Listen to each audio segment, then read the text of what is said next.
С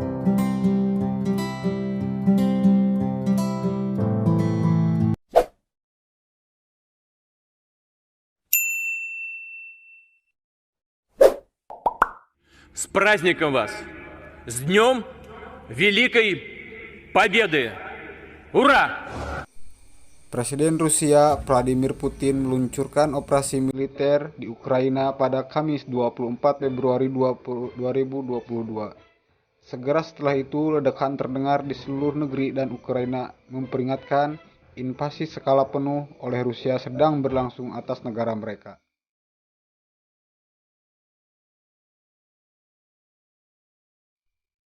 Rusia telah menyerang Ukraina dalam apa yang bisa menjadi awal perang di Eropa atas tuntunan Rusia untuk mengakhiri ekspansi NATO, aliansi militer pimpinan Amerika Serikat yang merupakan seteru Rusia, ke arah Eropa Timur. Namun itu hanya menjadi satu sekian alasan lain. Dikutip dari NDTV, pada tanggal 26 bulan 2 2022, berikut 7 penyebab utama perang Rusia-Ukraina. Meskipun dalam ketegangan antara Rusia dan Ukraina, bekas Republik Soviet, untuk waktu yang lama situasinya mulai tidak terkendali pada awal 2021. Pada Januari tahun lalu, Presiden Ukraina Volodymyr Zelensky mendesak Presiden Amerika Serikat Joe Biden untuk membiarkan Ukraina bergabung dengan NATO.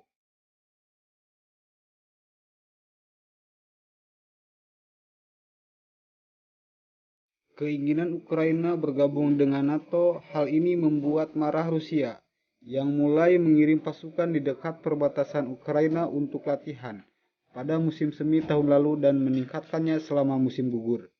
Pada bulan Desember 2021, Amerika Serikat mulai cemas atas pengarahan pasukan Rusia dan Presiden Biden memperingatkan sanksi berat jika Rusia menginvasi Ukraina. Rusia telah menuntut agar Barat memberikan jaminan yang mengikat secara hukum bahwa NATO tidak akan mengadakan kegiatan militer di Eropa Timur dan Ukraina. Vladimir Putin mengklaim Ukraina adalah boneka Barat dan tidak pernah menjadi negara yang layak.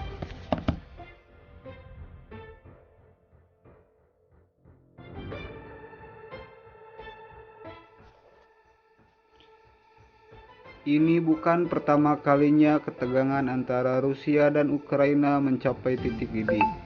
Rusia telah menginvasi Ukraina pada tahun 2014 ketika pemberontak yang didukung oleh Presiden Putin telah merebut sebagian besar wilayah Ukraina dan telah memerangi tentara Ukraina sejak saat itu. Pada saat itu, Rusia mencaplok Crimea, wilayah di Ukraina Selatan. Rusia menyerang Ukraina ketika Presiden pro-Rusia digulingkan pada awal 2014. Perang di timur telah merenggut lebih dari 14.000 nyawa. Sebagai bekas Republik Soviet, Ukraina memiliki hubungan sosial dan budaya yang mendalam dengan Rusia. Dan Rusia secara luas digunakan di sana. Tetapi sejak Rusia menginvasi pada tahun 2014, hubungan itu telah retak.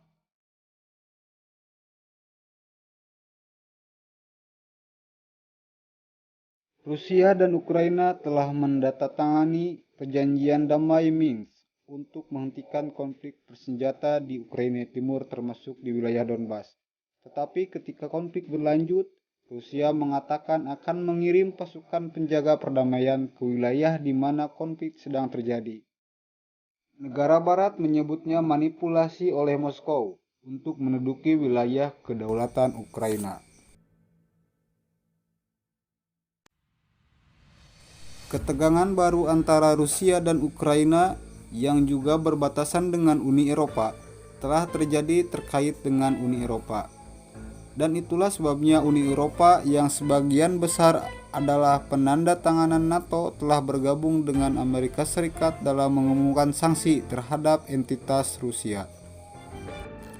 Demikian informasi yang bisa saya berikan, semoga bermanfaat untuk teman-teman semua.